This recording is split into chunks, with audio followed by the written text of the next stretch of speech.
Sky News can now call the winner of the 2024 presidential election.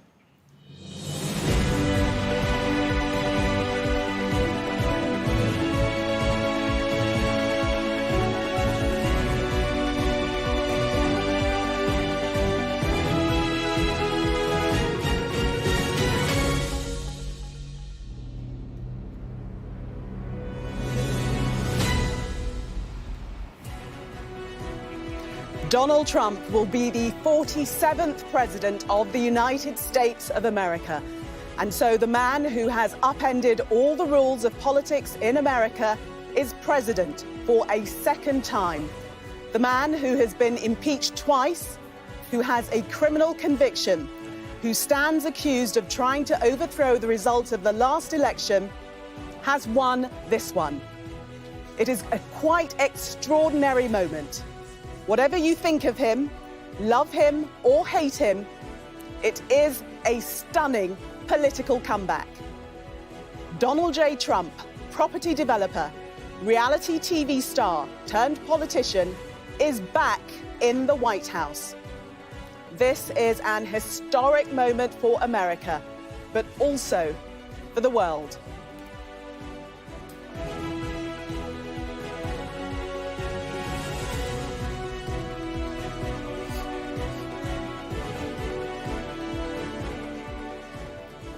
Well, let's get reaction now to that historic moment. David Blevins still with me. David, it's the result that obviously was predicted. Donald Trump gave his rally, his victory rally already this morning, projecting that he would win the election. And now we can confirm that he is going to be the 47th President of the United States.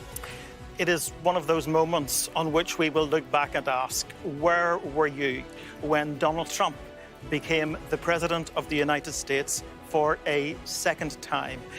Completely contrary to what the polls were predicting, completely contrary to what many people across the United States and the world expected. He's heading back to Pennsylvania Avenue. There will be 4 more years of Trump. And the Democrats this morning are reeling from the fact that he has done that in spectacular style.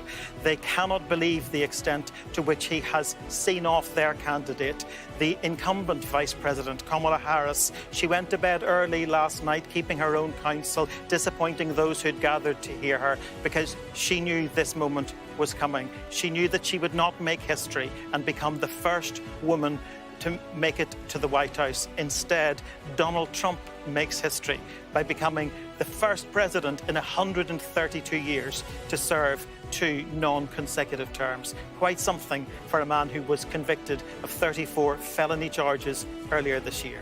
The polls were telling us all the way through it was so close, too close to call, on a knife edge, all the cliches that you can imagine. But in the end, they were completely wrong, because it is by such a great margin that he has won this victory, isn't it? They got it wrong in 2016 when Donald Trump beat Hillary Clinton. Of course, she won the popular vote on that occasion.